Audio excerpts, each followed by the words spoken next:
laiko. Ta prasme, kad aš žinotų, ką kažko paskaityti, ar kokį knygutį. Aš turiu privalumų, gal kad anglų kalbai yra labai daug tos gražų knygutės.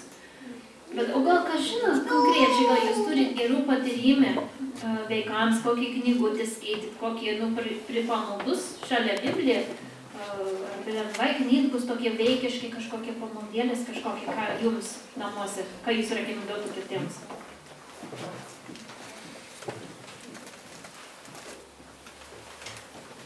Vėl aš. Čia reikia paprasčiausiai kūrybingumo, jo labai trūksta. Mums padovanoja vokiškas knygutės. Ir vienas vokiečių kalbos nemokam, tai ką mes darydavom, kurdavom. Verti ir kūri tas istorijas, tėtis skaito kitaip kūrė. Tai sako, kaip čia yra iš tikrųjų.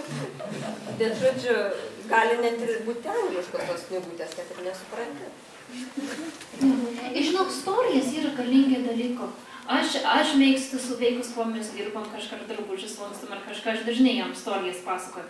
Ir dabar aš vis laukiu, kada mano mergaitės bus tokie amžiai, kad nebeįdomiai klausyti mano istorijas. Kad mano istorijas, tai nesmiražytai kažką.